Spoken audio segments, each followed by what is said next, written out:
ఇప్పుడు మూడవ ఆసనం ధనురాసనం. ధనురాసనం అంటే బౌ పోస్.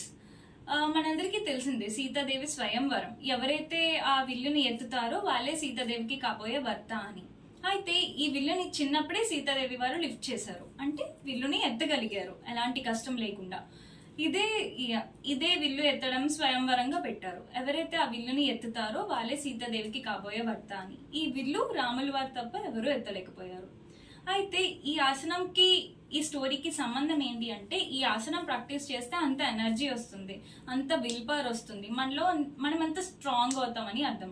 ఇప్పుడు ఈ ధనురాసన ఎలా చేయాలో నేను మీకు నేర్పిస్తాను. దీనివల్ల అడ్వాంటేజెస్ ఏంటి అంటే, టోటల్ బాడీ అంతా ఫ్యాట్ కరుగుతుంది.